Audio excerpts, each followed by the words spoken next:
Now, on the previous video, I introduced you to the unit circle, and this video is a continuation on that. I'm just going to work through a few examples of how to use the unit circle. So just a summary of our last video. The unit circle is basically the circle of radius 1. Let me draw that circle here. The circle of radius 1 on the coordinate plane with the center at the origin. So this is a unit circle right here. I'm using 3 squares to make the circle bigger, but these are actually going to be 1, -1, -1, and 1. So this circle has a radius of 1. And we also said that if we measure 30 degrees on the unit circle, it's going to give us the coordinates square root of 3/2 and 1/2. If we measure 45 degrees, it's going to give us the coordinates square root of 2/2 and square root of 2/2. If we measure 60 degrees, it's going to give us 1/2 and square root of 3/2. And we've also said that the sine of an angle, say theta, is going to be the y value, and should be cosine. The cosine of theta is going to be x value, the x value, and the tangent of theta is going to be the y divided by the x value, and this is all given the coordinate x and y. Okay, so if we have a coordinate x and y, we can find all 3 of these values here. So this means we can find sine, cosine, and tangent of 30 degrees, 45 degrees, and 60 degrees. Sine of 30 degrees is going to be the y value of the coordinate, or 1/2. Cosine of 45 degrees is going to be the x value of the coordinate, which is square root of 2/2. So using this method, you can find sine, cosine, and tangent of 30 degrees, 45 degrees, and 60 degrees. You can actually do more than that. Let's say we have an angle. Let's say we have an angle 225 degrees, and we want to measure the sine, cosine, and tangent of 225 degrees. Now 225 degrees, just a reminder, this angle right here is 0. This is 90 degrees. This is 180 degrees. And this is 275 degrees. Sorry, not 275, 270 degrees. And this is, again, 360, but we can go back to 0. So 225 is going to be on our 3rd quadrant here, because it's between 180 and 270. And it's going to be something like this, actually. It's going to be something like this, such that this angle is going to be 45 degrees. 45 degrees. And if you don't know how we got that, I just subtracted, this is 180 degrees. Let's subtract 225 minus 180, and we got 45. So that means the whole angle here is going to be 225 degrees. So to get the sine, cosine, and tangent of 45 degrees, we just need to find this coordinate right here. Let me use that in red. This coordinate right here. Once we get that coordinate, using this method here, we can find the sine, cosine, and tangent.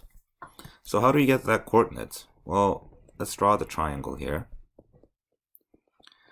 And if you look back here, for 45 degrees, our coordinates were square root of 2/2 and square root of 2/2.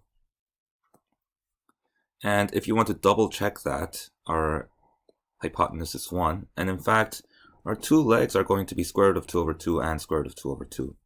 So this coordinate here, in fact, is going to be square root of 2/2 and square root of 2/2. But we need to keep in mind that we moved in the negative direction for x. We moved to the left, and also we moved down. So these are going to be both negative. Negative square root of 2 over 2 and negative square root of 2 over 2. So we use the same numbers. We just need to be careful about the sign, depending on which quadrant. And we can find angles on different quadrants this way. The numbers are going to be the same as here. So depending on the reference angle, these are going to be the reference angle. If these are the measurements of the reference angle, these are going to be the coordinates. And you just need to adjust the signs of the coordinates depending on which quadrant you are. So again, what is sine of 225 degrees? It's going to be the y value. Remember, sine is the y value. So it's going to be negative square root of 2 over 2. For cosine, it's going to be also negative square root of 2 over 2, the x value. For tangent, it's going to be y divided by x. Well, the y and the x have the same value. So if you divide the same number by the same number, you're going to get 1. So you can find the sine, cosine, and tangent values very easily using the unit circle this way. You just need to remember these rules on the left. If you're familiar with these rules, you can find sine, cosine, and tangent values for any angles that has a reference angle of 30, 45, or 60. Now you can actually go a step further with the unit circle. So for example, let me leave these rules on the left here. How can we find the sine value of 180 degrees? Same with cosine.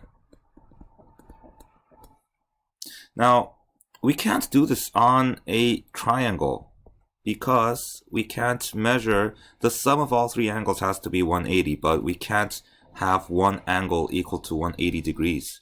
So we can't do this using a triangle, but we can do this very easily using the unit circle.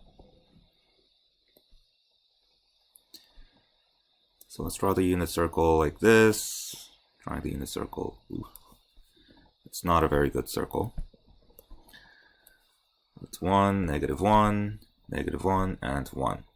Now, 180 degrees is going to be, remember our angles start here. 180 degrees is going to be a straight line like this. This is 180 degrees. So our coordinate for 180 degrees is right here, which is going to be, if you can see here, this is negative 1, x is negative 1, and y is 0. So we have a coordinate for 180 degrees. And using this coordinate, we can find sine and cosine. Remember that sine is the y value. So sine of 180 degrees is going to be 0. And cosine is the x value. So cosine of 180 degrees is going to be negative 1. And we can even do for tangent. Tangent of 180 degrees is going to be y over x, or 0 over negative 1, which is going to be 0. So using the unit circle, we can even measure angles, or the trigonometric function values of angles that we couldn't do with a triangle. Just remember that our sine value is related to the y coordinate, the cosine value is related to the x coordinate, and the tangent is related to the y divided by the x. Let's try one more example. This time let's try the angle given the sine value. So let's say that we know that the sine of theta equals, let's say, square root of 3 over 2. What would be theta? What would theta equal? Now you can do this on a calculator. If you do this on a calculator, you'll see that theta, it'll give you the answer, theta equals 60 degrees. But this, in fact, is only half of the answer. Let's see why that's true. So let's draw the unit circle again.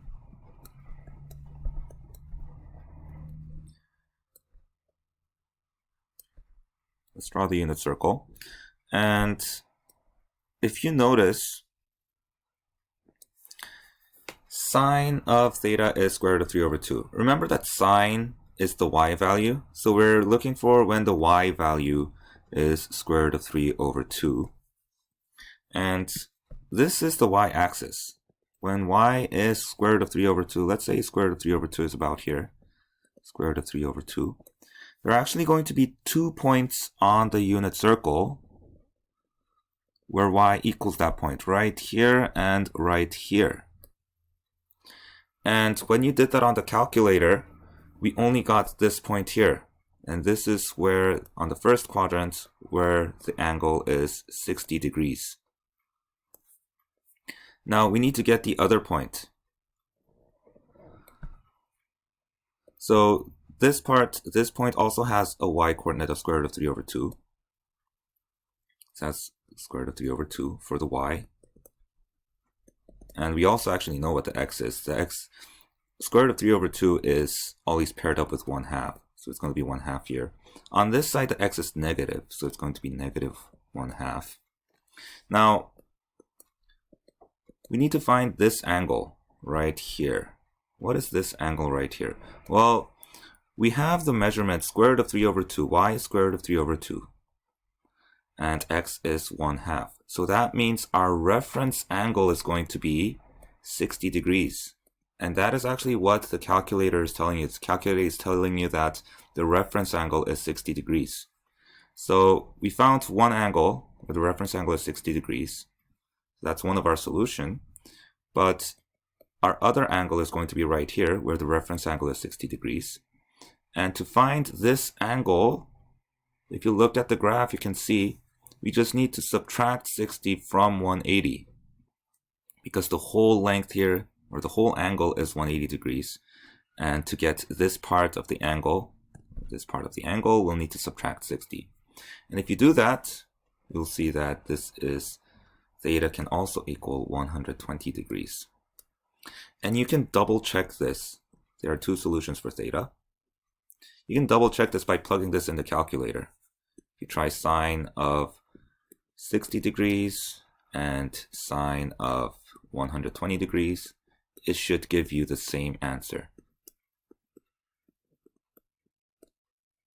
So most trigonometric function values are related with two angles.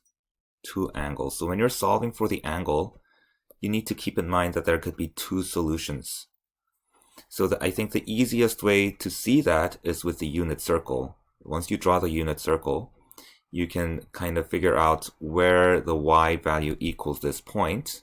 For our question here, it was these 2 points here, and find those two angles. So that's how the unit circle can help us. Try to have a visual picture of the unit circle when you're solving these kind of problems, and it helps a lot if you're drawing it out on paper.